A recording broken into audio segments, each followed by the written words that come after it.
조용한 밤 이야기입니다. 조용한 밤 편안한 작품 속으로 떠날 준비가 되셨나요? 오늘 함께할 작품은 현대소설의 작은 고전으로 불리는 책이 있습니다. 포레스트 카터가 쓰고 조경수가 옮긴 내 영혼이 따뜻했던 날들이라는 작품입니다. 아름드리 출판사에서 펴낸 이 소설은 저자의 자전적인 성장 이야기이기도 합니다. 5살의 어린 나이에 부모를 잃은 작은 나무가 체로키 인디언인 할아버지와 할머니 곁에서 체로키의 방식대로 가르침을 받으며 자라나는 과정을 그리고 있습니다. 작은 나무는 저자인 포레스트 카터의 어릴 적 인디언 이름입니다. 1977년 초판이 세상에 나왔을 때 뉴욕 타임스를 비롯한 수많은 서평에서 극찬을 받은 작품이기도 합니다. 저자의 자전적인 회상을 담은 이 작품은 내 이름은 작은 나무 자연의 이치, 붉은 여우, 슬리크 할아버지와 조지 워싱턴, 신탄, 당신을 사랑해온 빛 등 21개의 에피소드로 이루어져 있습니다. 각각의 에피소드는 저마다 이야기의 완결성을 갖고 있으면서도 시간의 흐름을 따라가며 작품의 결말을 향해 나아갑니다. 처음에는 할아버지와 나라는 제목으로 출간되었던 이 작품은 저자가 동부 체로키 거주지인 산속에서 조부모와 생활했던 이야기를 엮은 자전적인 회상록인 동시에 1930년대 대공황 시기의 생활에 대한 현실감 넘치는 기록이라고 할 수 있습니다. 하지만 이 작품은 1930년대라는 시간적 배경에 머물지 않고 시대와 세대를 뛰어넘어 따뜻한 위로를 건네며 모두의 마음을 사로잡는 이야기이기도 합니다. 산속 오두막에서 할아버지와 할머니 곁에서 보낸 나날들이 어떻게 한 아이의 영혼을 키워냈는지 그 조용하고 깊은 이야기가 지금부터 시작됩니다. 한 인디언 소년의 따스하면서도 치열한 자전적인 성장 소설 내 영혼이 따뜻했던 날들, 그 이야기 속으로 함께 들어가 보겠습니다. 잠들기 전 구독과 좋아요 큰 힘이 됩니다. 감사합니다. 아버지가 세상을 뜨신 지 1년 만에 어머니도 돌아가셨습니다. 그래서 나는 할아버지 할머니와 함께 살게 되었습니다. 그때 내 나이 5살이었습니다. 나중에 할머니에게 들은 이야기인데 어머니 장례식이 끝나고 나서 고아가 된 나를 놓고 친척들 사이에서 꽤나 시끌벅적한 말다툼이 있었다고 합니다. 우리 가족이 그때까지 살던 통나무 집은 언덕 중턱에 있었고 뜰에는 작은 개울이 흘렀습니다. 친척들은 그 뜰에서 어깨를 맞대고 서서 내가 어디로 가는 게 좋을지 열심히 이야기를 주고받고 있었습니다. 방 안에 있던 페인트 칠한 침대와 탁자 의자 같은 것들을 서로 나눠 가지면서 말입니다.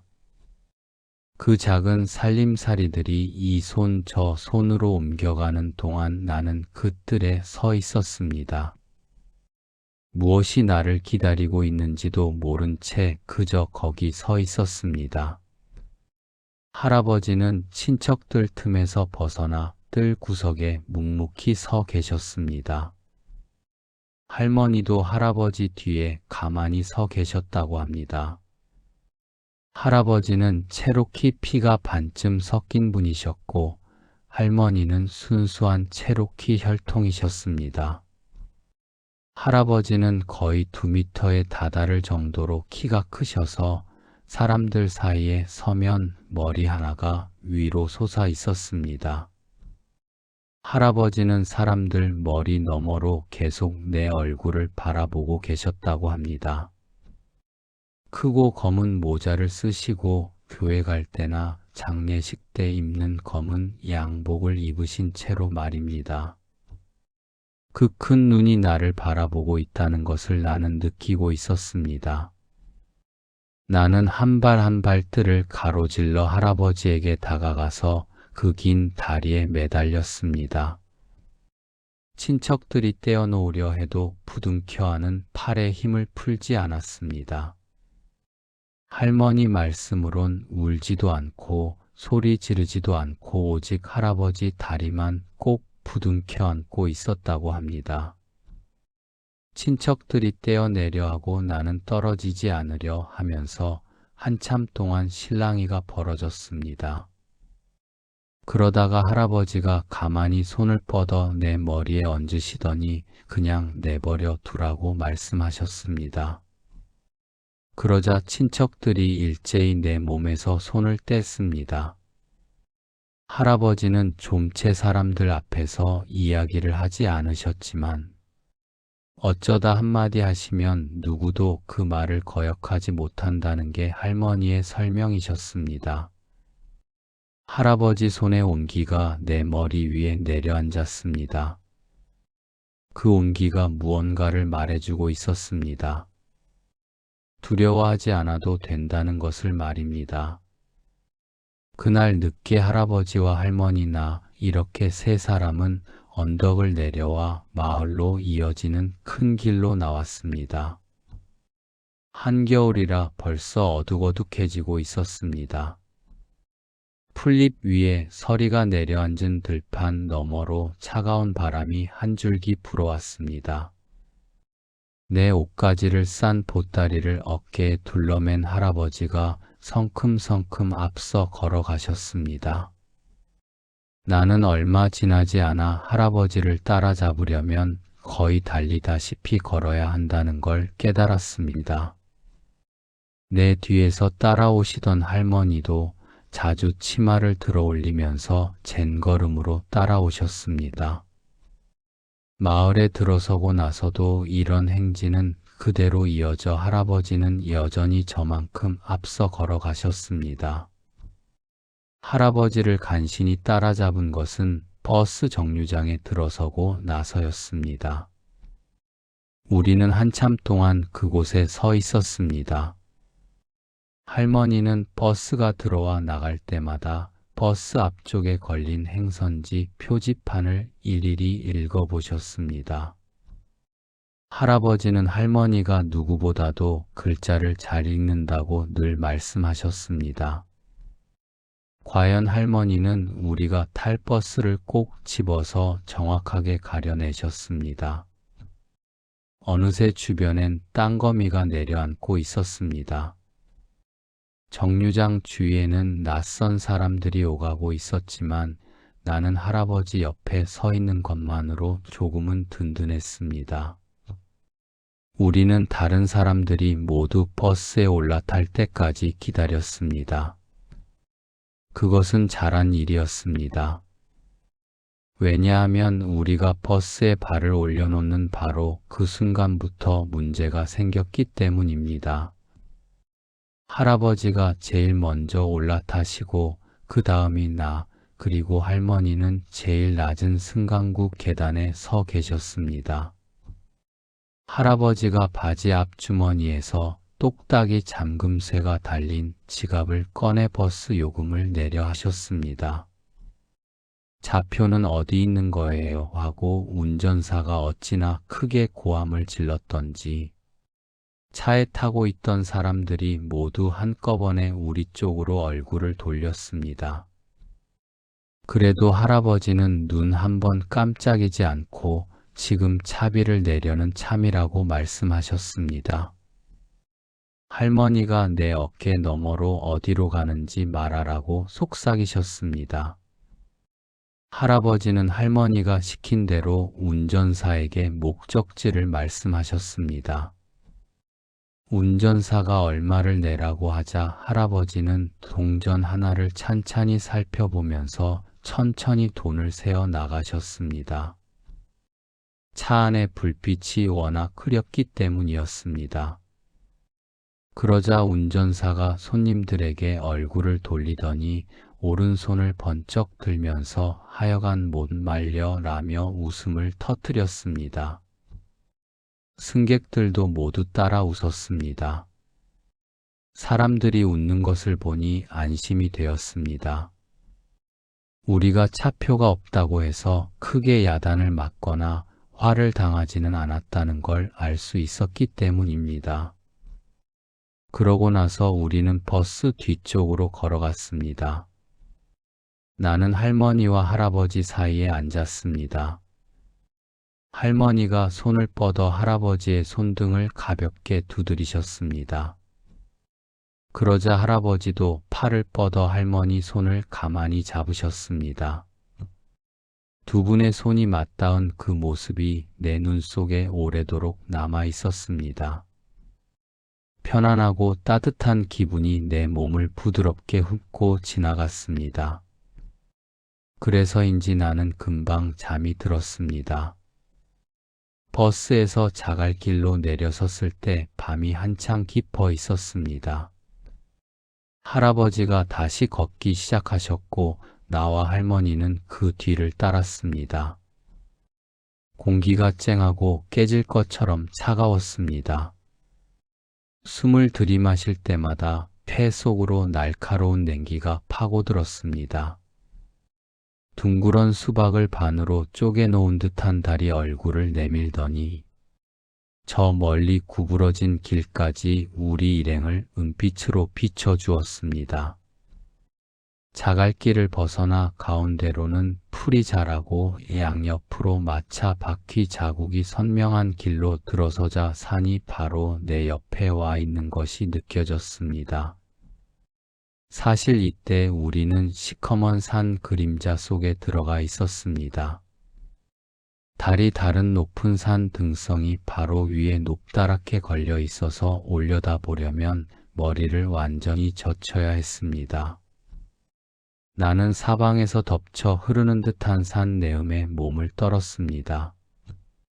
흙 내음과 소나무 내음과 마른 잎새 내음이 한데 뒤섞인 그 냄새는 생전 처음 맡아보는 냄새였습니다. 할머니가 내 뒤에서 소리치셨습니다. 애가 많이 지친 것 같아요. 할아버지가 걸음을 멈추고 뒤돌아보셨습니다. 나를 내려다보는 할아버지 얼굴이 넓은 모자 그늘에 가려 있었습니다. 그 커다란 그림자 속에서 할아버지의 눈만이 조용히 빛나고 있었습니다. 뭔가를 잃어버렸을 때는 녹초가 될 정도로 지치는 것도 좋아. 할아버지는 이렇게 한마디 하시고는 다시 몸을 돌려 걷기 시작하셨습니다. 하지만 이번에는 따라잡기가 훨씬 쉬웠습니다. 할아버지가 걷는 속도를 늦추신 것이었습니다. 그래서 나는 할아버지도 지치셨나 보다고 생각했습니다. 그렇게 한참을 더 걸어가자 바퀴 자국이 난 널찍한 길도 끝나고 한 사람이 겨우 지나갈 만한 좁은 샛길로 들어섰습니다. 처음 생각으로는 우리가 산을 짓밟으면서 앞으로 나아갈 것 같았는데 실제로 걸어보니 산이 손을 벌려 온몸으로 감싸주는 듯한 기분이 들었습니다. 발자국 소리가 조금씩 줄어들기 시작했습니다. 만물이 자신을 사랑하기라도 한 것처럼 속삭이는 듯한 소리와 숨소리들이 나무들 사이에서 새어나오기 시작했습니다. 이제 춥지는 않았습니다.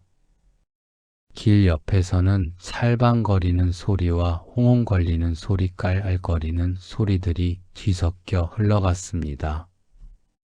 바위 위를 굴러 내려오면서 얹히는 곳마다 여울을 만들고 다시 굴러 내려가는 시냇물 소리였습니다. 그 물소리는 마치 밤새도록 혼자 이야기를 이어온 사람의 목소리처럼 쉬지 않고 흘렀습니다. 이제 우리는 깊은 계곡 속으로 들어서고 있었습니다. 어느새 다른 맞은편 산 등성이 뒤에 숨은 채 은빛 눈빛만을 하늘 가득히 토해내고 있었습니다. 덕분에 계곡에는 회색빛 새벽 같은 것이 드리워져 우리 모습을 희미하게 밝혀주었습니다. 할머니가 뒤에서 콧노래를 부르기 시작하셨습니다. 인디언 노래였습니다. 굳이 가사를 붙여 부르지 않아도 어떤 노래인지 대충 짐작이 갔습니다. 듣고 있노라니 마음이 편해졌습니다. 그 노래는 계곡을 흐르는 물소리와 한데 어울려 무언가 오래되고 변하지 않는 것의 이야기를 하는 것 같았습니다. 그때 갑자기 개 짖는 소리가 들렸습니다. 나는 화들짝 놀랐습니다. 거칠고 슬픈 듯한 울음소리가 오열하는 듯한 긴 여운을 남기고 울려 퍼지면서 산속으로 사라져 갔습니다. 할아버지가 쿡하고 웃으셨습니다. 저건 모드라는 놈이다. 코로 냄새를 맡지 못하니까 뒤를 돌아서 어떻게든 보려는 거지. 잠시 뒤 우리는 여러 마리의 개들에게 둘러싸였습니다. 개들은 할아버지 주위에서 껑충거리기도 하고 처음 보는 나에게 냄새를 맡으려고 킁킁거리기도 했습니다. 모두가 짖는 소리가 또 들렸습니다. 이번에는 아주 가까웠습니다. 할아버지가 그만하라고 소리치자 그 소리가 누군지 알아챈 모두가 달려와 할아버지에게 뛰어들었습니다. 그리 넓지 않은 개울 위에 걸쳐진 통나무 다리를 건너자 조그만 오두막집이 있었습니다. 그 집은 산을 등지고 서 있었는데 앞쪽으로는 기다란 마루가 자연스럽게 뻗어 있었고 뒤쪽으로는 커다란 나무들이 서 있었습니다. 달빛을 받아 오두막의 통나무 벽이 희뿌옇게 빛났습니다. 처음 보는 집이었지만 왠지 낯설지가 않았습니다. 오두막집 가운데로는 약간 폭이 있는 마루가 있었고 그 양옆으로 방들이 있었습니다. 마루 양 끝은 그대로 바깥으로 통하게 되어 있었습니다. 그것을 마루라고 부르는 사람들도 있지만 산 사람들은 개통로라고 불렀습니다. 개들이 주로 그곳으로 들락날락했습니다. 마루를 사이에 두고 한쪽에는 부엌과 식당 겸 거실로 쓰는 커다란 방이 있었고 다른 쪽엔 침실 2개가 있었습니다. 하나는 할아버지와 할머니가 함께 쓰는 침실이었습니다. 남은 하나를 내 방으로 쓰기로 했습니다. 히커리나무로 만든 테두리에 사슴 가죽을 탱탱하게 묶어서 만든 침대는 부드럽게 울렸습니다.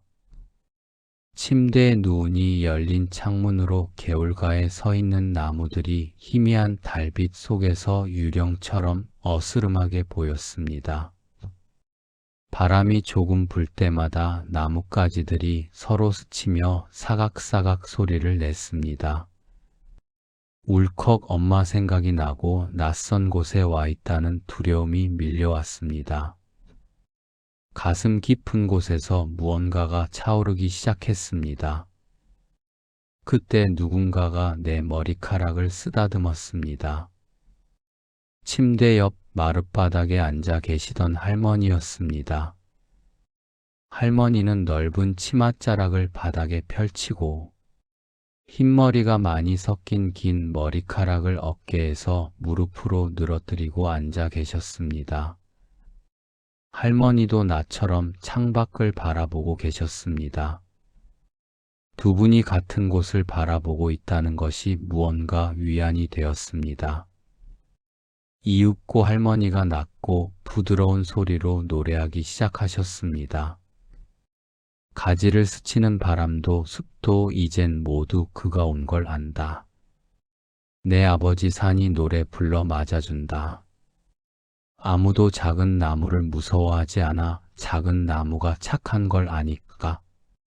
모두가 소리 높여 노래하지 작은 나무는 외톨이가 아니야. 장난꾸러기 아이처럼 졸졸졸 소리를 내며 즐겁게 춤추며 산을 내려간다. 내 노래를 들어봐. 우리 형제가 찾아왔어요. 작은 나무는 우리 형제 작은 나무가 여기에 있어요. 할머니는 노래를 부르면서 몸을 천천히 앞뒤로 흔드셨습니다.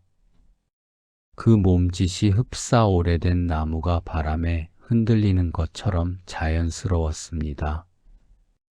그러잖아도 바람이 이제 잦아들고 시냇물가에 사는 아이들이 내 이야기를 노래로 부르며 형제들에게 전하는 소리를 들을 수 있었습니다. 나는 노래 속의 작은 나무가 바로 나라는 걸 알고 있었습니다. 산의 형제들이 나를 좋아하고 나하고 함께 있고 싶어 한다는 것이 느껴졌습니다. 그 노래는 산 전체가 나를 받아들이고 있다는 이야기였습니다. 이제 나는 혼자가 아니었습니다.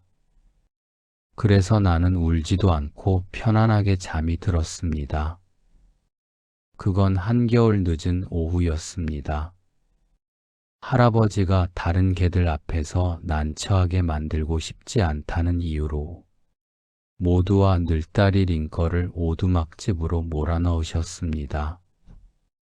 무슨 일인가가 일어나려 하고 있었습니다. 할머니는 이미 알고 계셨습니다. 할머니의 검은 눈동자가 보석처럼 반짝였습니다. 할머니는 할아버지 것과 똑같은 사슴가죽 셔츠를 내게 입혀주셨습니다. 한 손은 할아버지 어깨에 그리고 나머지 한 손은 내 어깨에 얹어주셨습니다. 왠지 어른이 다 된 것 같은 기분이 들었습니다. 한 번도 무슨 일이냐고 물어보지는 않았지만 나는 가슴을 두근거리며 두 분의 뒤를 따라다녔습니다. 할머니가 비스킷과 고기가 든 주머니를 건네주시면서 말씀하셨습니다.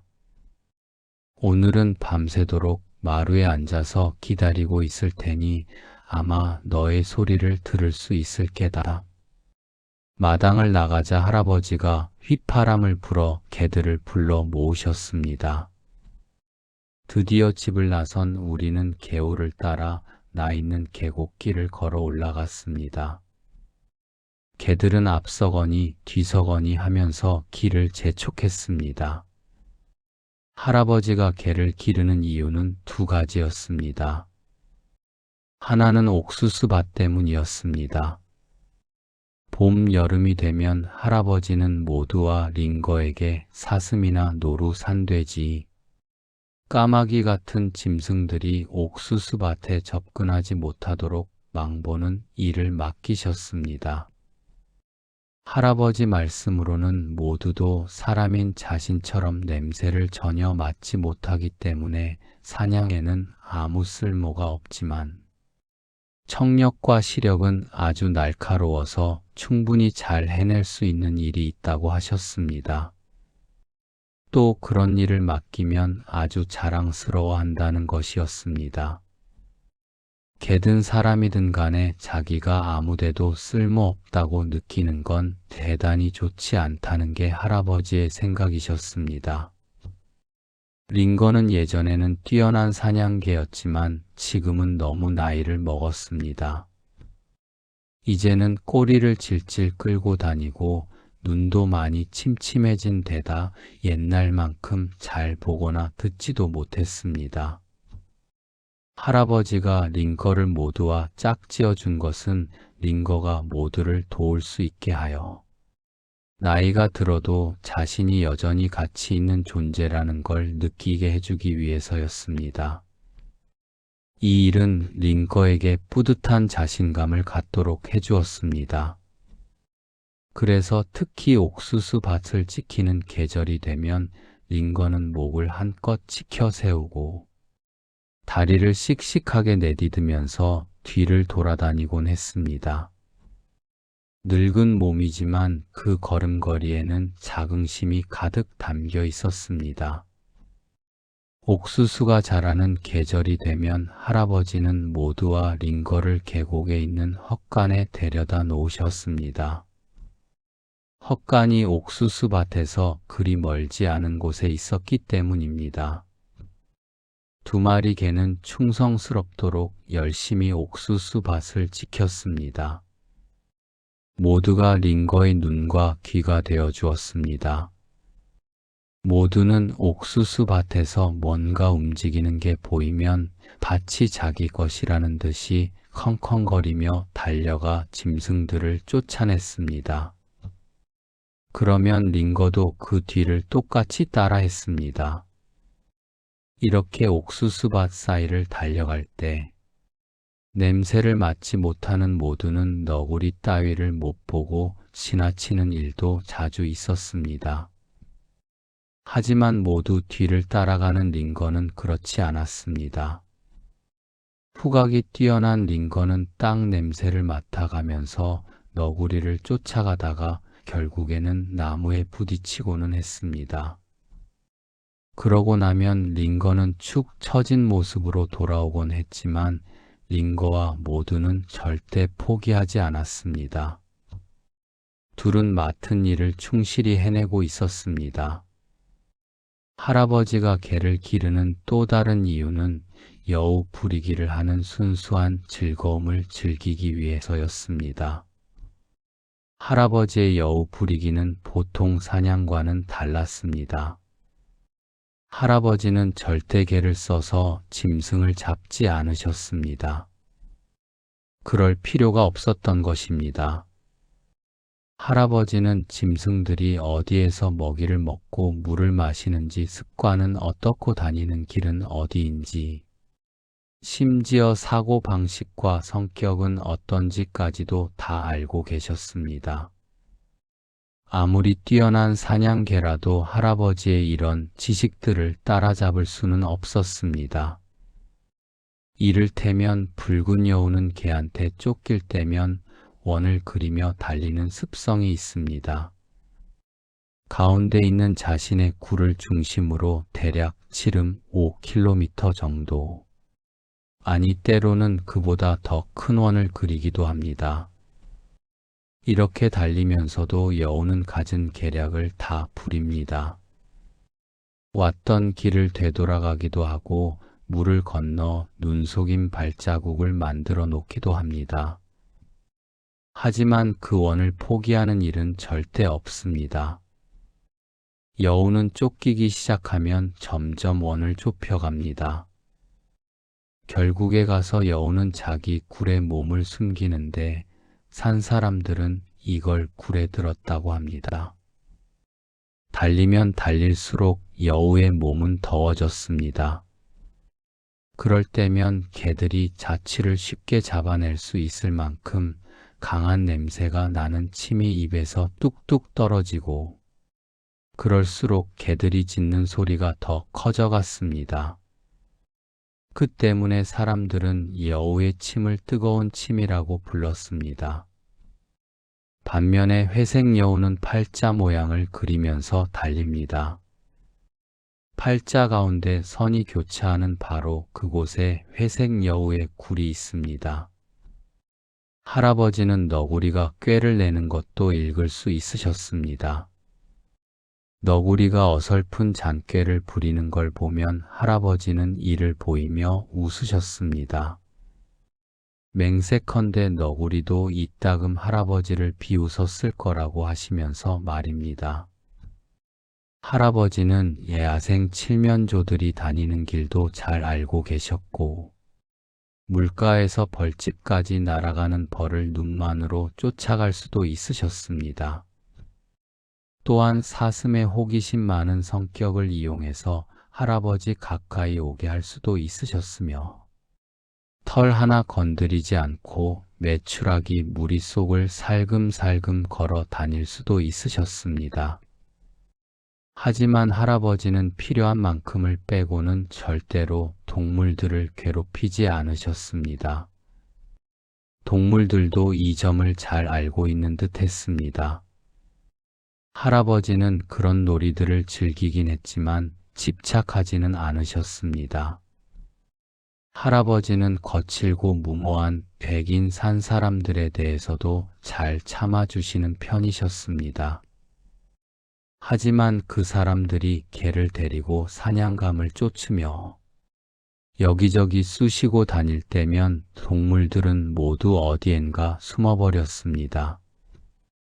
아마 그 사람들은 야생 칠면조 12마리를 봤을 때 왜 그중 2마리만 잡아야 하는지 절대 그 이유를 모를 것입니다. 하지만 그 사람들도 할아버지를 고참 산 사람으로 존경했습니다.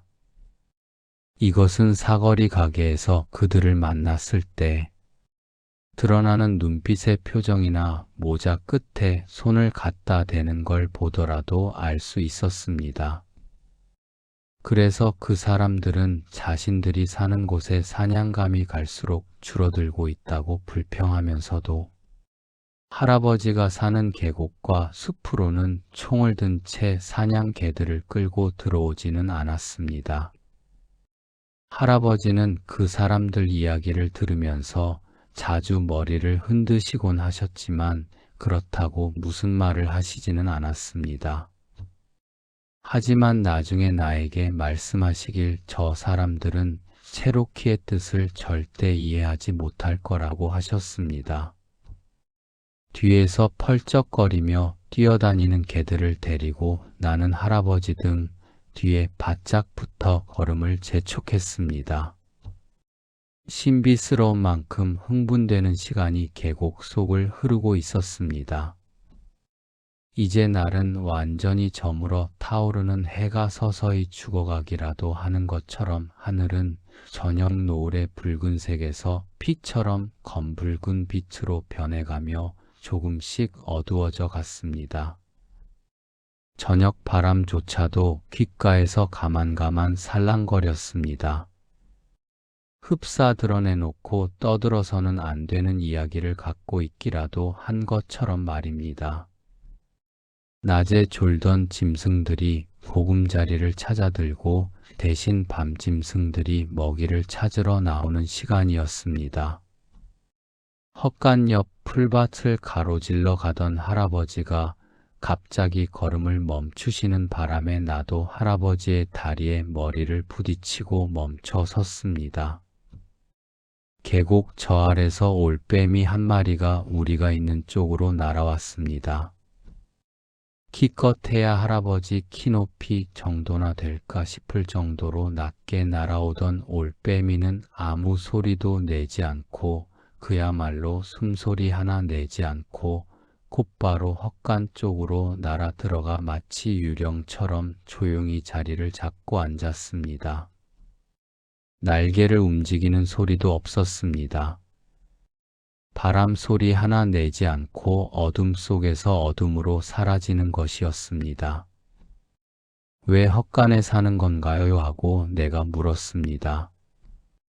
밤이 되면 여자가 신음하는 듯한 소리가 들릴 때가 가끔 있는데 그건 올빼미가 쥐를 잡을 때 내는 소리란다. 나는 그 올빼미를 방해하고 싶지 않았습니다. 그래서 할아버지를 헛간 쪽으로 앞서게 한 다음 서둘러 그곳을 벗어났습니다. 서서히 어둠이 우리를 덮쳐왔습니다. 올라갈수록 양쪽 산이 좁혀졌습니다. 이윽고 길이 Y자 모양으로 갈라진 곳에 이르렀습니다. 할아버지는 왼쪽 길을 택하셨습니다. 여기서부터는 개울 오른쪽으로 난 조그마한 길을 제외하고는 길이 없었습니다. 양쪽 팔을 벌리면 산이 만져지기라도 할 것처럼 좁은 길이어서 할아버지는 이 길을 칼길이라 부르셨습니다.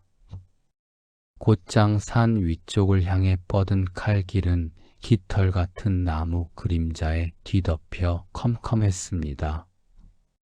하늘을 올려다보니 별 몇 개가 희미하게 반짝이기 시작했습니다. 그 별들이 산봉우리 사이의 좁은 틈에서 겨우 보였습니다.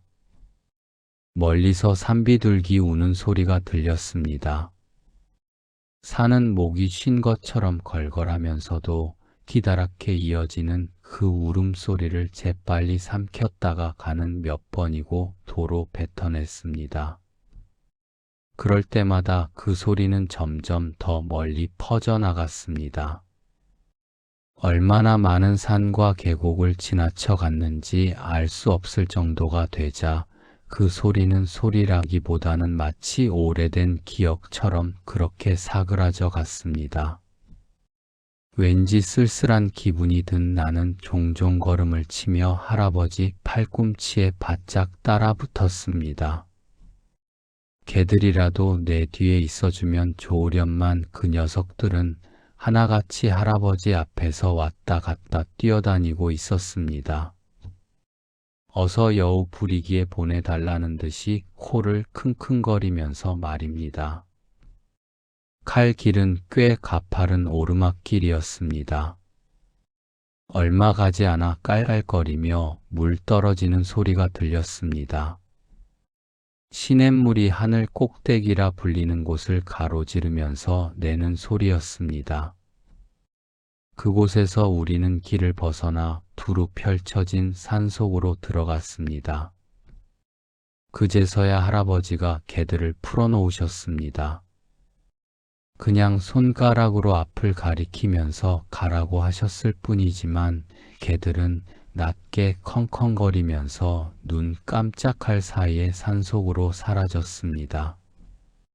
할아버지는 어린아이들이 좋아라고 산딸기 따러 가는 모습 같다고 하셨습니다.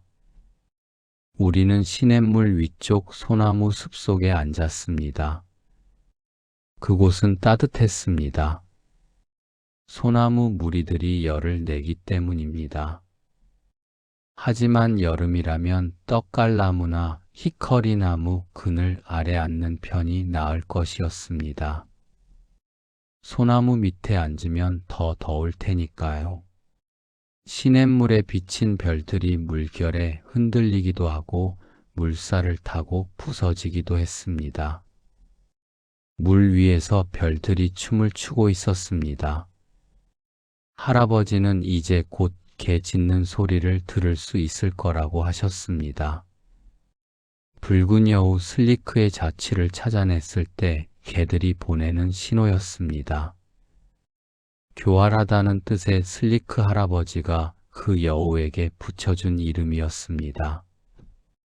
할아버지는 우리가 지금 슬리크의 영토 안에 앉아 있다고 말씀하셨습니다.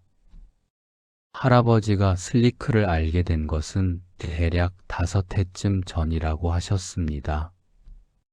사람들은 여우 부리기라면 누구나 여우를 죽이는 것으로 생각하지만 그건 전혀 사실이 아니었습니다. 할아버지는 지금까지 한 번도 여우를 죽인 적이 없으셨습니다. 여우 부리기를 하는 이유는 개들 때문이었습니다. 할아버지는 개들이 쫓아다니는 소리를 듣기만 하시다가 여우가 굴로 들어갔다 싶으면 개들을 불러들이셨습니다. 슬리크는 단조로운 생활이 지겨워지면 오두막이 있는 빈터까지 내려와 어슬렁거리기도 했습니다. 할아버지와 개들에게 자기를 쫓아오라고 부추기는 셈이었습니다. 그러면 흥분한 개들이 컹컹거리고 짖으면서 슬리크를 쫓아 산 위쪽으로 달려가곤 했습니다. 이 때문에 할아버지는 엄청 골치를 썩이셨습니다. 할아버지는 슬리크가 쫓기고 싶어 하지 않을 때 슬리크가 나타나는 걸 즐기셨습니다. 그 여우는 굴 속에 들어가고 싶어지면 개들을 따돌리려고 온갖 속임수를 다 썼습니다. 반대로 쫓기는 게 재미있을 때는 계속 이리저리 돌아다니면서 장난을 쳤습니다. 할아버지는 가장 좋은 건 오두막집 주위를 어슬렁거려 할아버지를 골치 아프게 만든 벌을 받는다는 걸 슬리크가 알도록 해주는 것이라고 하셨습니다. 달빛은 소나무 사이를 지나면서 어른거리는 무늬를 흩뿌려 시냇물 위로 빛을 쏟아부으며 갈림길 사이로 가느다란 은빛 안개가 마치 솜구름처럼 천천히 떠다니도록 만들었습니다. 할아버지는 소나무에 등을 기대고 두 다리를 뻗으셨습니다. 나도 똑같이 흉내내며 내가 책임 맡은 먹을거리 보따리를 내 옆으로 당겨 놓았습니다. 그다지 멀지 않은 곳에서 길고 어딘지 텅 빈 것 같은 커다란 개 울음소리가 들려왔습니다. 할아버지가 낮은 소리로 웃으면서 말씀하셨습니다. 리핀 놈이군. 그런데 지금 거짓말을 하고 있구나. 뭘 찾아야 되는지 알고 있으면서 잠을 못 이기는 개야. 그래서 사냥감 냄새를 발견하기라도 한 것처럼 거짓말을 하고 있구나. 잘 들어봐라. 짖는 소리가 거짓말하는 것처럼 들리지. 자신도 자기가 거짓말을 하고 있다는 걸 아는 개야. 정말 그랬습니다. 짖는 소리는 과연 그렇게 들렸습니다. 금방 다른 개들이 리핏을 둘러싸고 나무라는 듯한 소리가 들렸습니다. 이럴 때는 개들이 컹컹거리며 짖지 않고 으르렁거렸습니다. 산에서는 이런 개를 허풍쟁이 개라고 불렀습니다. 다시 주인은 깊은 밤처럼 조용해졌습니다. 온 산이 숨을 들이쉬고 있는 것 같은 조용함이었습니다. 얼마 있지 않아 이번에는 길고 날카롭게 이어지는 소리가 침묵을 깨뜨렸습니다. 멀고도 멀리까지 가는 소리였습니다. 그 소리에는 흥분이 실려 있었기 때문에 이번에는 진짜라는 걸 금세 알 수 있었습니다. 다른 개들도 함께 짖어대기 시작했습니다. 첫 번째는 불루 보이거나 산에 들어오면 제일 먼저 코가 이야기해주는 녀석이었습니다. 바로 이어서 미친 듯이 짖는 소리가 새로 끼어들었습니다. 그러자 할아버지가 말씀하셨습니다. 겁쟁이 늘딸이 결국 다 끝나고 나서야 기어드는구나. 이제 개들은 합창이라도 하듯 큰 소리로 짖어대며 점점 멀어져 갔습니다. 개들의 합창이 앞뒤로 산을 울리며 메아리를 치는 바람에 우리 주인은 온통 개들 첨지인 것처럼 느껴졌습니다. 소리는 한참 동안 그러더니 사라져 갔습니다. 이제 클린치 산 저편에 있나 보다. 귀를 쫑긋 세워 보았지만 나에게는 아무 소리도 들리지 않았습니다. 우리 뒤편 산 쪽에서 날아온 쏙독새의 울음소리가 날카로운 소리처럼 하늘을 찢고 지나갔습니다. 계곡 맞은편에 있던 부엉이가 그 소리에 대답했습니다. 할아버지가 낮은 소리로 웃으셨습니다. 부엉이는 개울가에 살고 쏙독새는 산등성이에 사는데 때때로 쏙독새는 물가를 내려와 사냥을 하는 게 더 쉽겠다고 생각하지. 부엉이는 크게 마음에 들지 않는 거고. 시냇물에서 물고기 한 마리가 물방울을 튀기면서 펄쩍 뛰어올랐습니다. 물방울이 달빛에 반짝이다 다시 물속으로 사라졌습니다. 걱정이 된 나는 작은 소리로 할아버지께 속상이었습니다. 할아버지 개들이 길을 잃은 건 아닐까요? 아니라 곧 있으면 개 짖는 소리를 듣게 될 게야. 클린치 산 저편으로 넘어서 산등성이를 돌아 우리 있는 쪽으로 올 테니까 걱정 말아라. 정말 할아버지 말씀대로였습니다. 처음에는 멀리서 어렴풋하게 들릴 듯 말 듯 하던 개 짖는 소리가 조금씩 가까워졌습니다. 멍멍거리고 컹컹거리는 그 소리는 우리 앞 산 등성이를 따라 보이지 않는 선을 그리면서 오랫동안 들려왔습니다. 그러더니 저 아래 어딘가에서 계곡을 건넜는지 짖는 소리는 다시 우리 뒤쪽 산 등성이를 돌아서 클린치 산 쪽에서 들려왔습니다. 이번에는 클린치 산 쪽을 따라 달리고 있는지 소리가 끊이지 않고 이어졌습니다. 슬리크 놈이 원을 좁혀 가나 보다. 이번에 시냇물을 건너고 나면 슬리크 놈이 개들을 끌고 우리 앞에 모습을 보일 게야. 할아버지 말이 맞았습니다. 개들이 시냇물을 건너는 소리가 들렸습니다. 우리가 앉은 자리에서 그다지 멀지 않은 곳이었습니다. 첨벙거리는 물소리와 짖는 소리를 들은 할아버지는 몸을 똑바로 일으켜 세우시더니 내 팔을 잡으셨습니다. 바라온다. 할아버지가 속삭이셨습니다. 시냇물 위에 있는 버드나무 사이로 한 마리 여우가 모습을 드러냈습니다. 바로 슬리크였습니다. 달빛 속에서 붉은 털이 살아있는 불꽃처럼 반짝였습니다.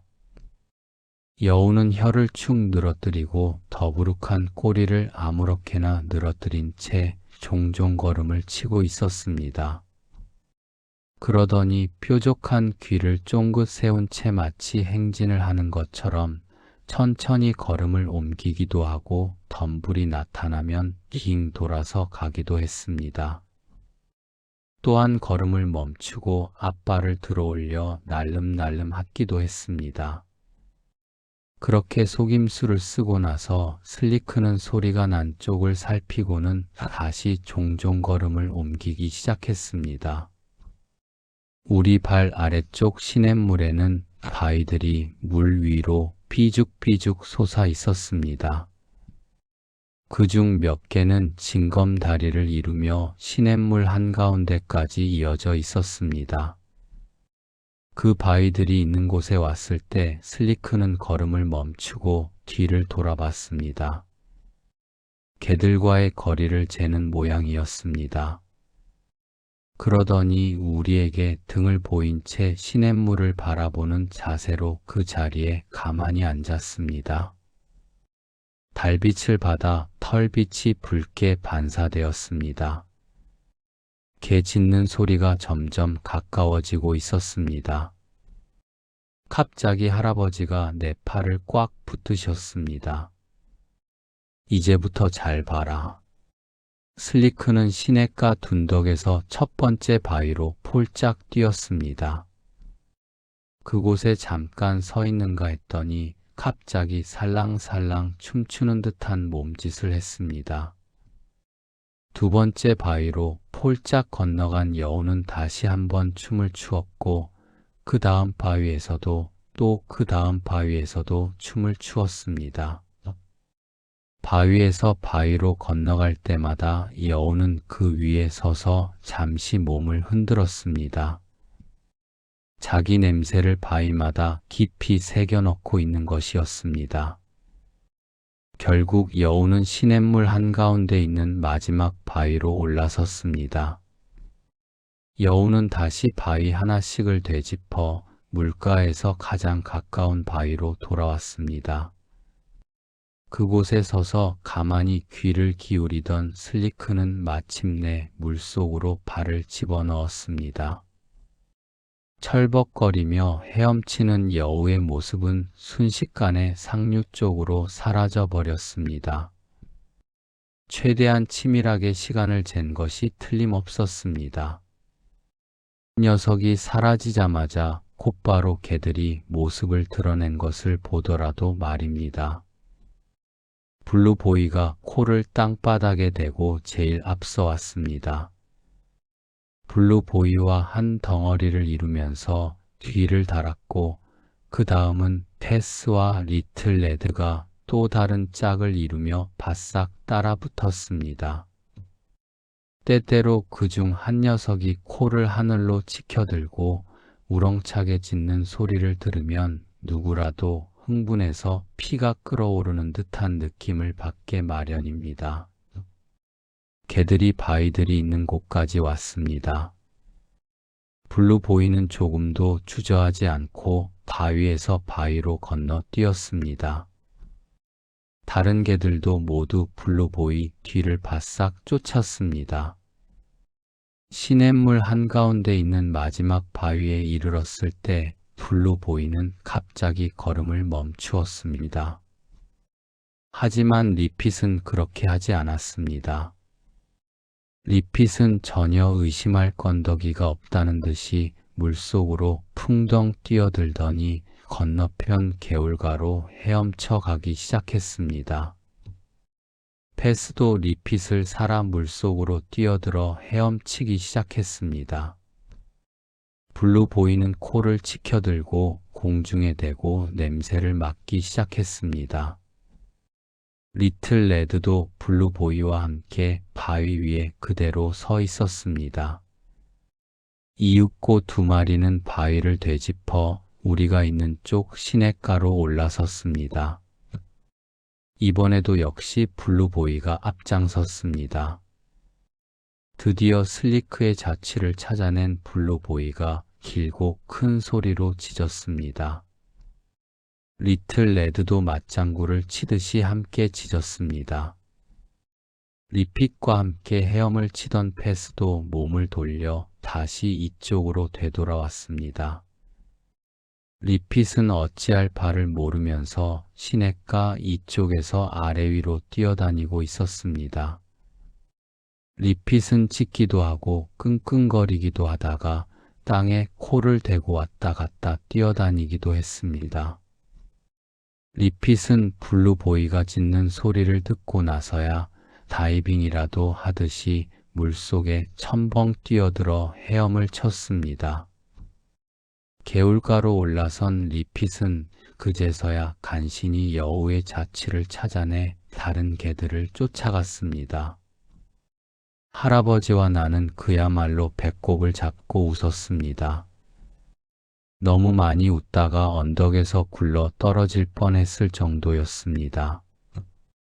나는 소나무 줄기에 등을 버티고 앉아 있었는데 웃느라고 다리에 힘이 풀리는 바람에 그만 독고말이 덤불 속에 처박히고 말았던 것입니다. 할아버지가 나를 일으켜 세우고 머리에 붙은 가시 열매들을 떼어주셨지만 그 사이에도 우리는 웃는 것을 멈추지 않았습니다. 할아버지가 그토록 크게 웃으시는 것을 본 것은 그때가 처음이었습니다. 그 웃음소리가 계곡 사이로 퍼져나가 메아리가 되어 돌아왔습니다. 할아버지는 슬리크가 그런 속임수를 쓸 거라는 걸 미리 알고 계셨다고 하셨습니다. 그 때문에 그 자리에 앉아서 기다리고 있었다는 것입니다. 그리고 슬리크도 근처 어딘가에 앉아서 개들의 모습을 지켜보고 있었을 게 틀림없다고 하셨습니다. 슬리크가 그렇게 끈기 있게 개들이 가까이 오기를 기다렸던 것은 바위들의 자기 냄새를 뚜렷하게 남기기 위해서였습니다. 슬리크는 개들이 흥분하면 감각보다 감정이 앞선다는 것을 알고 있었던 것입니다. 사실 리핏의 경우에는 그 예측이 맞아떨어졌습니다. 하지만 블루보이와 리틀 레드는 그렇지 않았습니다. 할아버지는 예전에도 이런 일을 많이 겪으셨다고 하셨습니다. 사람들 중에도 감정이 앞서는 바람에 리핏처럼 사람들의 조롱거리가 되는 경우가 많다고 말씀하시면서 말입니다. 내가 생각해도 그럴 것 같았습니다. 어느새 날이 밝았는데도 나는 깨닫지 못하고 있었습니다. 시냇물 가에 자리를 잡은 우리는 옥수수빵과 고기를 먹었습니다. 개들은 우리 뒤쪽에서 한 바퀴 빙 돌아가며 짖어대더니 이제는 우리 앞에 보이는 산 등성이에 와 있었습니다. 산 꼭대기 위로 올라선 아침 햇살의 계곡을 가로질러 서 있던 나뭇잎들이 간지럽고 따뜻한 빛을 받으며 하나둘 깨어 일어났습니다. 이슬방울들이 잎새마다 맺혀 있다가 햇살에 반짝이며 떨어져 내렸습니다. 할아버지는 칼로 베어낸 소나무 껍질 한쪽 끝을 비틀어 국자 모양으로 만드셨습니다. 우리는 그걸로 맑고 차가운 계곡물을 떠 마셨습니다. 물이 어찌나 맑은지 개울 바닥에 자갈 하나하나가 뚜렷하게 보였습니다. 삼나무 맛이 나는 그 물을 마시니 배가 더 고픈 것 같았습니다. 하지만 이제 옥수수빵은 남아있지 않았습니다. 할아버지는 슬리크 놈을 다시 한번 보게 될 텐데 이번에는 맞은편 개울가의 모습을 나타낼 것이다. 하지만 절대 움직이지 말고 가만히 앉아 있어야 한다고 주의를 주셨습니다. 개미가 내 팔 위로 기어 올랐지만 나는 꾹 참고 가만히 앉아 있었습니다. 할아버지가 그 모습을 보셨습니다. 할아버지는 개미를 털어내는 건 괜찮다. 그 정도는 슬리크도 못 볼까라고 하셨습니다. 그래서 나는 개미를 가볍게 털어낼 수 있었습니다. 잠시 뒤에 개들이 다시 시냇물 아래쪽에 나타났습니다. 그때 우리 눈에 슬리크의 모습이 들어왔습니다. 여우는 혀를 길게 빼문 채 맞은편 시냇가를 느릿느릿 올라오고 있었습니다. 할아버지가 낮게 휘파람을 부시자 슬리크는 걸음을 멈추고 시냇물 너머에 있는 우리를 뚫어지게 쳐다봤습니다. 눈을 가늘게 뜨고 1분 정도 그 자리에서 이쪽 저쪽을 번갈아 보더니 코를 킁킁거리며 총총걸음으로 사라졌습니다. 슬리크가 코를 킁킁거리는 건 이런 번잡한 일을 만들어낸 자기 자신한테 진절머리가 났기 때문이라는 게 할아버지의 설명이셨습니다. 나는 슬리크가 당연히 치러야 할 대가를 치른 거란 생각이 들었습니다. 할아버지는 여우가 바꿔치기를 부린다는 이야기를 들었다고 말하는 사람들이 있는데 사실 당신은 실제로 그걸 본 적이 있다고 하셨습니다. 몇 년 전 여우 부리기를 나갔다가 풀밭 위쪽에 있는 언덕에 앉아 있을 때였다고 합니다. 얼마 있지 않아 붉은 여우가 개한테 쫓겨서 달려오더니 속이 빈 나무 앞에서 멈춰 섰습니다. 그 나무 앞에서 두세 번 진짜처럼 굴다가 나무 속에서 다른 여우 한 마리가 나왔습니다.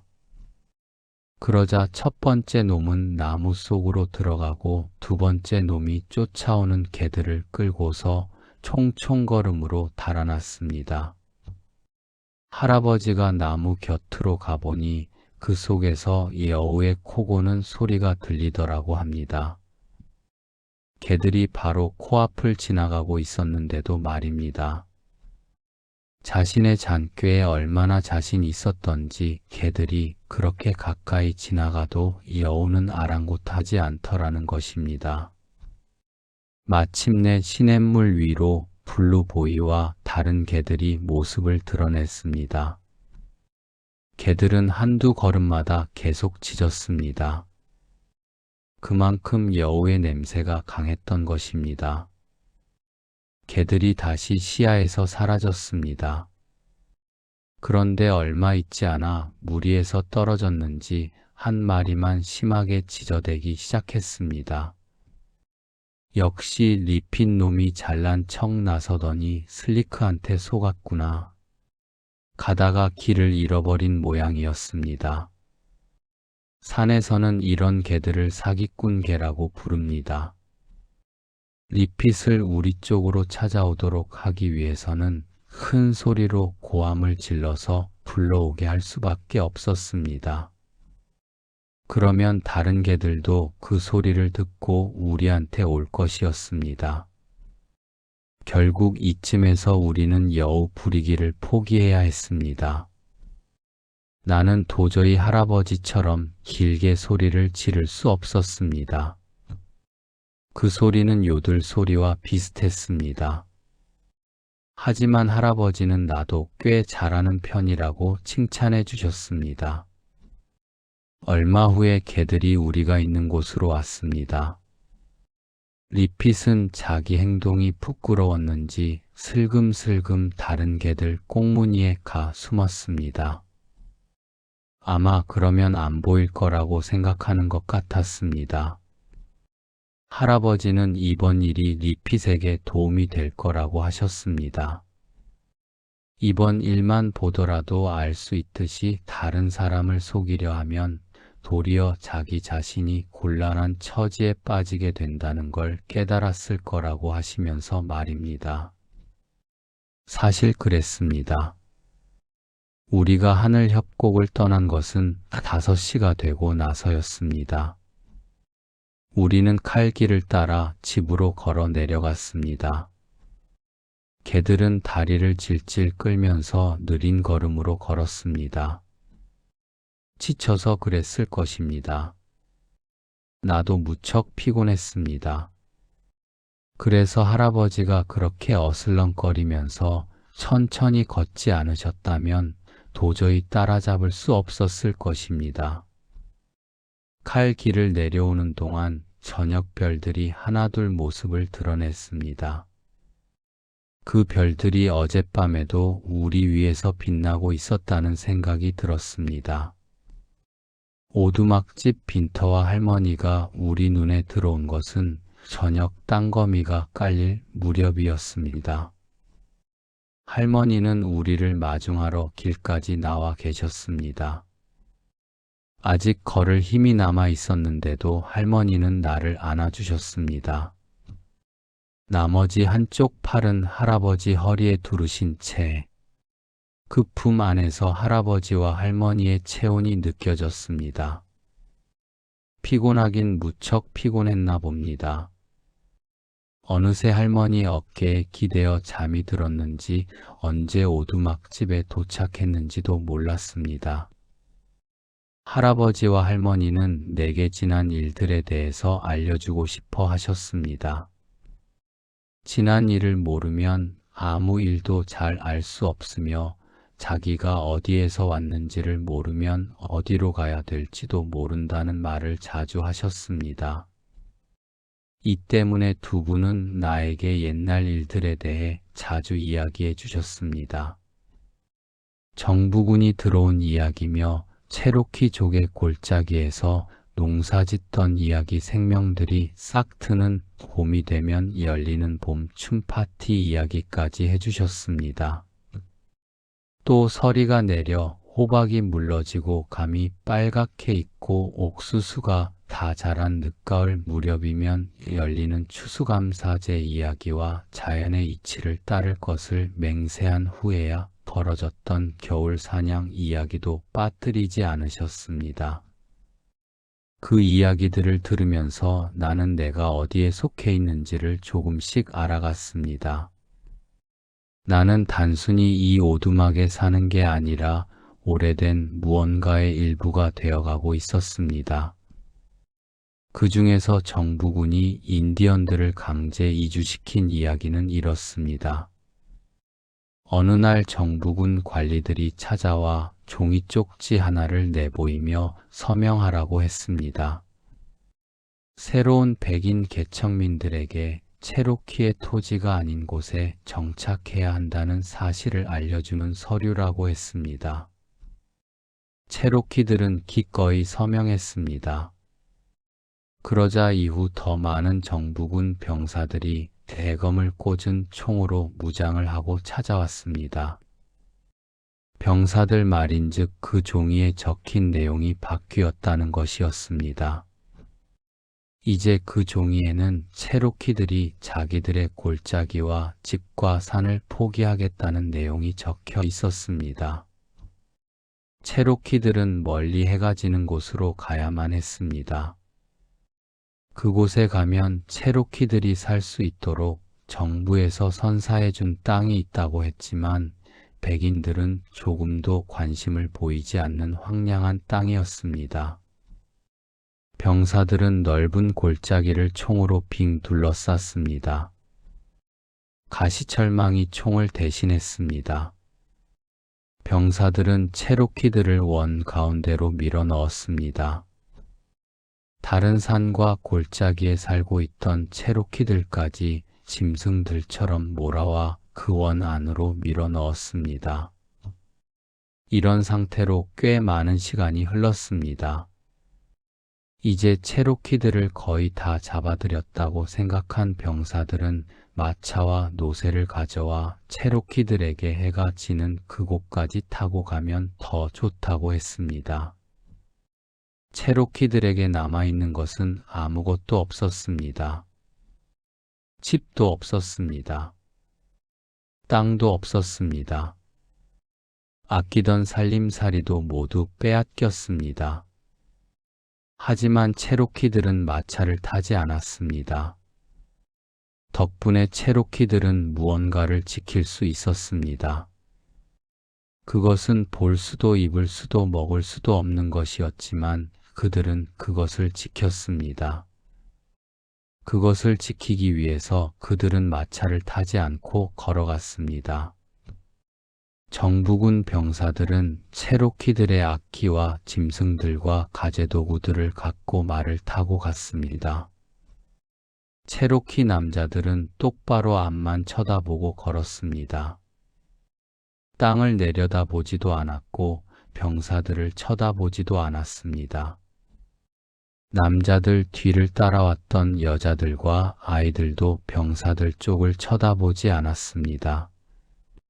기나긴 행렬의 맨 뒤쪽에는 아무 쓸모없는 텅 빈 마차가 덜그럭거리며 따라왔습니다. 체로키는 자신들의 영혼을 마차에 팔지 않았습니다.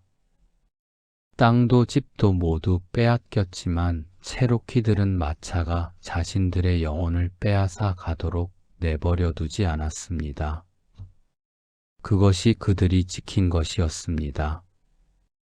눈에 보이지 않고 손에 잡히지 않지만 그 무엇보다 단단한 것이었습니다. 백인들이 사는 마을을 지나갈 때면 백인들은 양옆으로 늘어서 체로키들이 지나가는 모습을 지켜보았습니다. 처음에 백인들은 덜그럭거리는 빈 마차들을 뒤에 달고 가는 체로키들을 보고 멍청하다고 비웃었습니다. 체로키들은 웃는 사람들 쪽으로 고개를 돌리지 않았습니다. 그 모습을 보고 백인들도 입을 다물었습니다. 이제 웃는 사람은 아무도 없었습니다. 고향에서 멀어져 가자 사람들이 하나둘 죽어가기 시작했습니다. 비록 체로키들의 혼은 죽지도 약해지지도 않았지만 어린아이와 노인들과 병자들이 그 까마득한 여행길을 견뎌내기는 힘들었습니다. 처음에는 병사들도 행렬을 멈추고 죽은 사람을 묻을 시간을 주었습니다. 하지만 점점 더 많은 사람들이 죽어갔습니다. 그 수가 순식간에 몇백 몇천으로 불어나 결국 전체의 3분의 1이 넘는 체로키들이 행진 중에 숨을 거뒀습니다. 그러자 병사들은 사흘에 한 번씩만 매장할 시간을 주겠노라고 했습니다. 하루라도 빨리 일을 마치고 체로키들에게서 손을 떼고 싶은 게 병사들의 심정이었습니다. 병사들은 죽은 사람들을 수레에 실어가라고 했지만 체로키들은 시신을 수레에 놓이지 않고 자신들이 직접 안고 걸었습니다. 아직 아기인 죽은 여동생을 안고 가던 조그만 남자아이는 밤이 되면 죽은 동생 옆에서 잠이 들었습니다. 아침이 되면 그 아이는 다시 여동생을 안고 걸었습니다. 남편은 죽은 아내를, 아들은 죽은 부모를, 어미는 죽은 자식을 안은 채 하염없이 걸었습니다.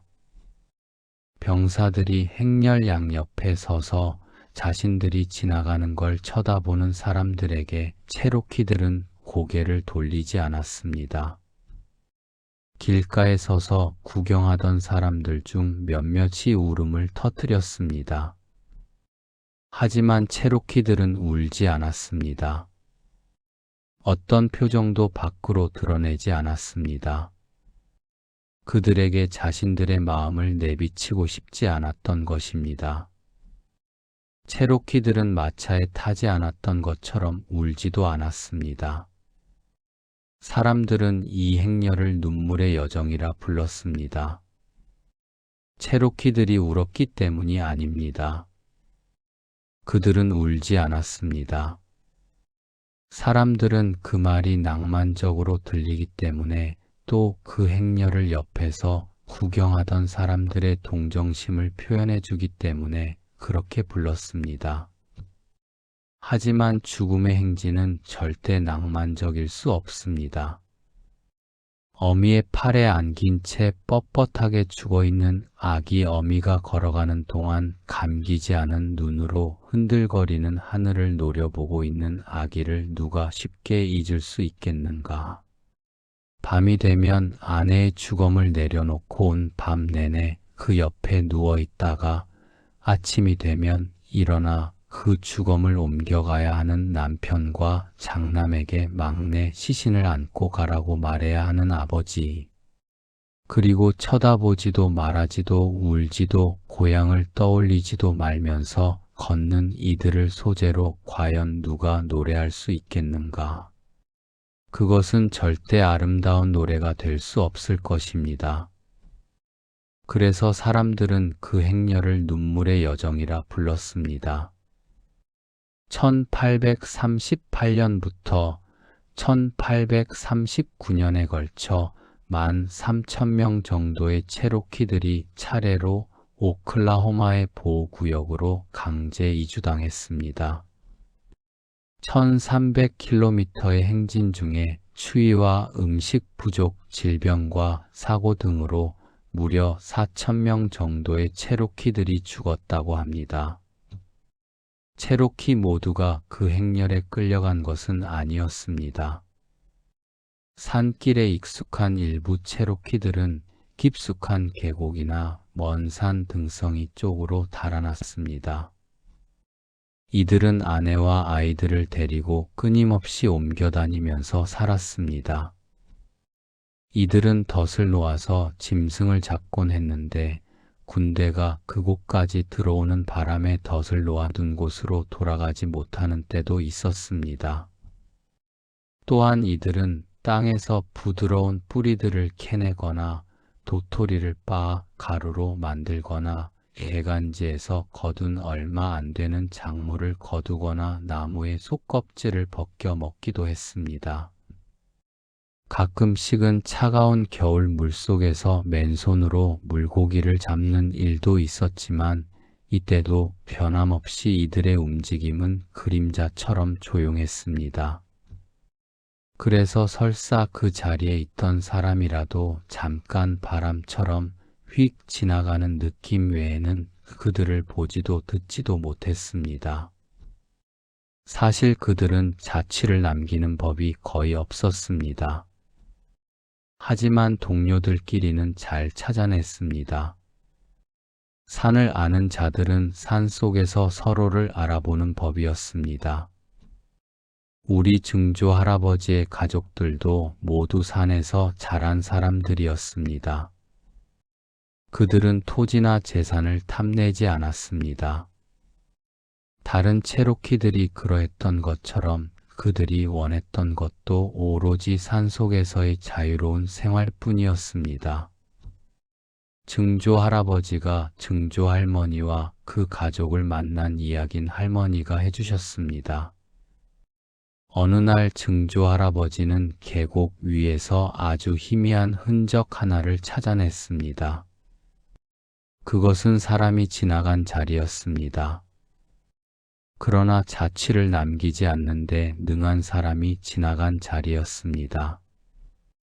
그것을 본 증조 할아버지는 집으로 가서 사슴 뒷다리를 가져와 흔적이 있던 자리에 놓아두었습니다.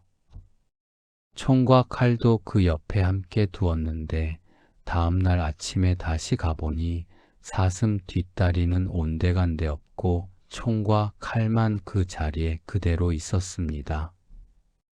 게다가 그 옆에는 기다란 인디언 칼 한 자루와 도끼까지 나란히 놓여 있었습니다.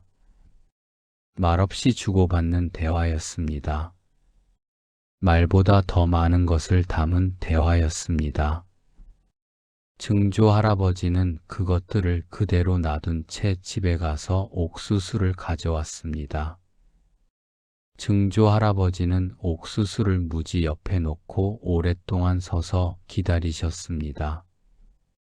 오후 늦게 그들이 조용히 다가왔습니다.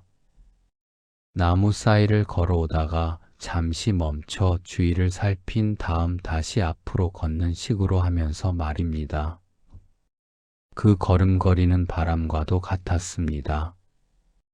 있는 듯 없는 듯 그러나 분명히 거기 있는.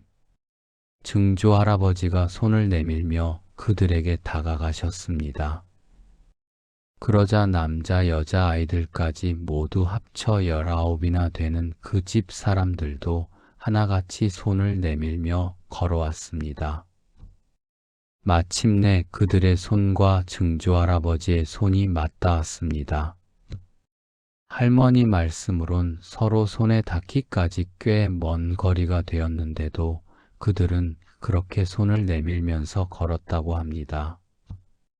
손이 닿기도 전에 이미 마음이 닿아 있었던 것입니다.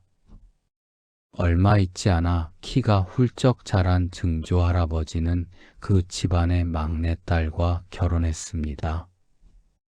두 사람은 나무로 만든 혼인 지팡이를 함께 붙들고 혼인 서약을 한 다음 그 지팡이를 평생 동안 집안에 잘 모셔두었습니다. 증조 할머니는 붉은 깃털을 항상 머리에 꽂고 다녔기 때문에 붉은 날개라고 불렸습니다. 버드나무처럼 하늘거리던 증조 할머니는 저녁이 되면 항상 노래를 부르셨습니다.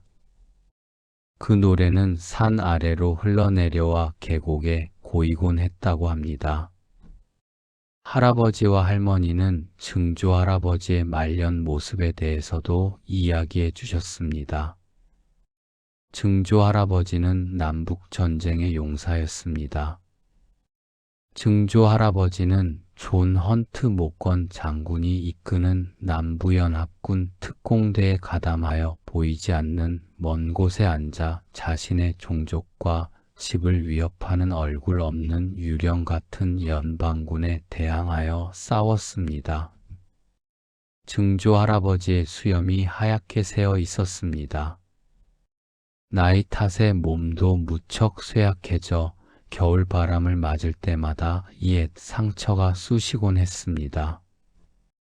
그러나 50세의 그날 밤 기병대원들과 맞붙었던 것은 야생마처럼 끓어오르는 뜨거운 투지였습니다.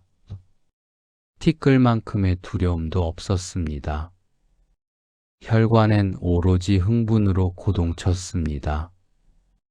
빠른 속도로 질주하던 말이 땅을 차고 가볍게 뛰어오르자 바람이 폭풍처럼 얼굴을 때리고 지나갔고 환희에 찬 증조 할아버지의 가슴 깊은 곳에서는 거칠고 찢는 듯한 인디언 함성이 절로 터져나왔습니다. 발목에 총을 맞은 것도 모르고 증조 할아버지는 40km 정도를 더 가면서 어두운 산골짜기를 정찰했다고 합니다. 임무를 마친 증조 할아버지가 말에서 내리려고 발을 땅에 딛는 순간 갑자기 다리가 픽하고 꺾였습니다. 살펴보니 군화 속이 물을 가득 담은 통처럼 철벅이고 있었습니다. 그제서야 증조 할아버지는 발목을 다쳤다는 것을 알았습니다. 증조 할아버지는 자주 이날 밤의 돌격을 떠올리고는 하셨습니다. 19세기가 죽어가고 있었습니다. 피와 투쟁과 죽음의 시대였던 그 시기가 증조 할아버지가 온몸으로 맞부딪혔고 가장 뜨겁게 살았던 그 시대가 죽어가고 있었습니다. 이제 또 다른 사람들이 새로운 세기를 짊어지고 걸어갈 시대가 다가오고 있었던 것입니다. 하지만 증조 할아버지는 오로지 체로키의 과거만을 알고 있었습니다.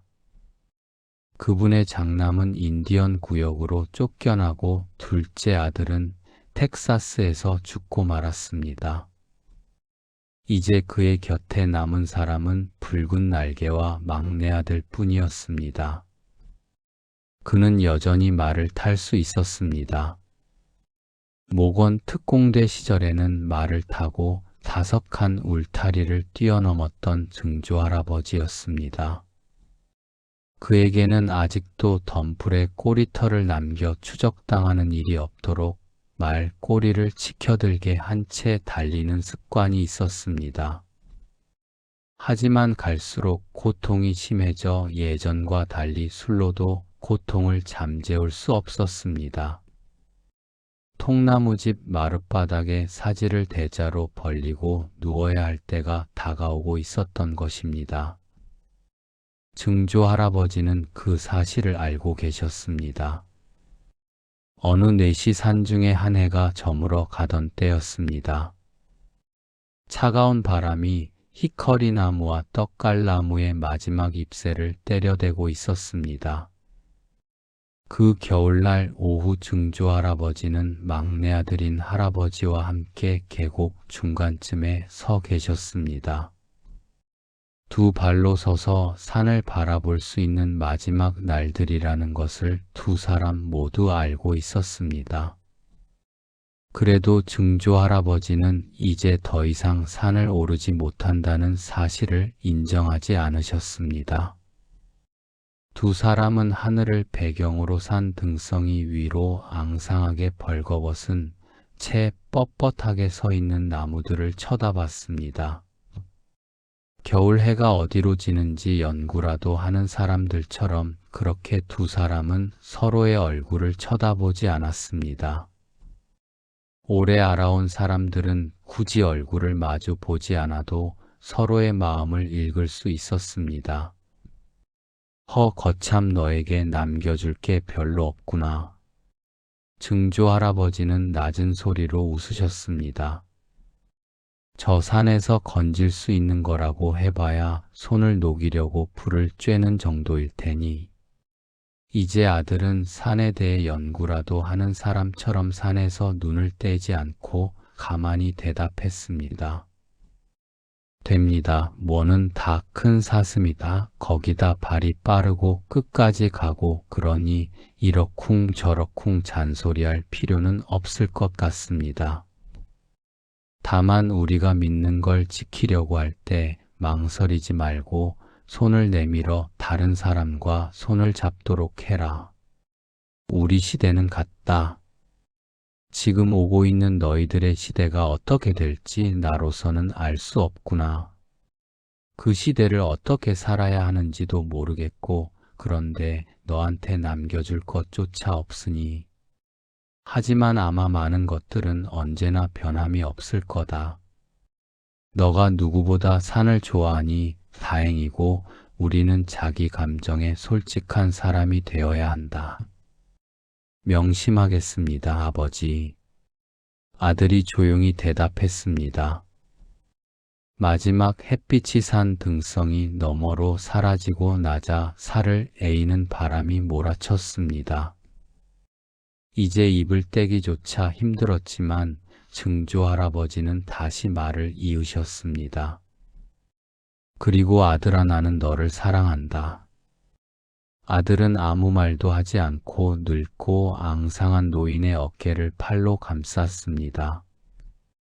두 사람은 그 자세 그대로 아주 오랫동안 서 있었습니다. 마지막 햇빛이 완전히 사라질 때까지 그렇게 서 있었습니다. 이제 계곡의 어두운 그늘은 한층 더 짙어졌고 양옆에서 굽어보던 산봉우리의 시커먼 윤곽선도 어둠 속에 묻혀갔습니다. 두 사람은 그 자세 그대로 천천히 걷기 시작했습니다. 증조 할아버지는 지팡이로 땅을 짚으면서 계곡에서 오두막까지 걸어 내려왔습니다. 한 걸음 한 걸음이 오래된 땅과의 작별 인사처럼 느껴졌습니다. 이것이 할아버지가 증조 할아버지와 함께한 마지막 걸음이었으며 마지막 대화였습니다. 나도 할아버지 할머니를 따라 증조할아버지와 증조할머니의 무덤에 여러 번 가보았습니다. 그 무덤들은 흰 참나무가 서 있는 높은 산 등성이에 나란히 앉아 있었습니다. 그곳에서는 두 분이 살았던 계곡이 한눈에 내려다 보였습니다. 두 분이 사랑했던 산과 나무와 시냇물이 그 아래에 있었습니다. 가을이 되면 무덤가에는 무릎까지 쑥 빠질 만큼 낙엽이 쌓였습니다. 히커리나무와 참나무와 단풍나무의 붉고 노란 잎새들이 그 위에 내려앉아 두 분을 덮어드렸습니다. 그러다 무정한 겨울바람이 불기 시작하면 모두 다 날아가 버렸습니다. 그러고 나서 봄이 오면 강인한 인디언 제비꽃들이 땅을 뚫고 나와 작고 푸른 꽃을 피웠습니다. 자신들의 시대를 격렬하고 끈질기게 살아간 영혼들을 위로라도 하듯이 말입니다. 그 꽃들은 해마다 왔다가 해마다 사라졌습니다. 그래도 봄이 오면 다시 찾아왔습니다.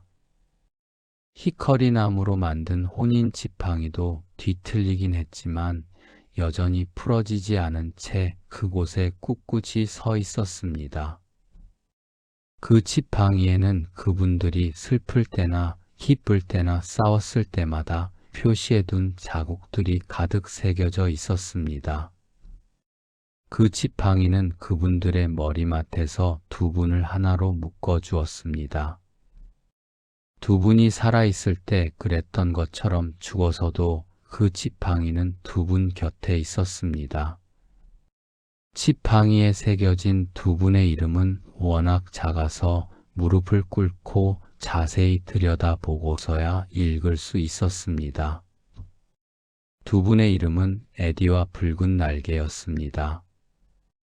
그 이름들을 손으로 더듬어 읽을 때면 나는 아주 오래전부터 이어져 온 무언가의 끝에 내가 서 있다는 것을 느꼈습니다. 그리고 동시에 그 무언가는 나로 인해 아직 끝나지 않았다는 것도 느꼈습니다. 긴 영상 함께 해주셔서 감사합니다. 조용한 밤 편안히 주무세요.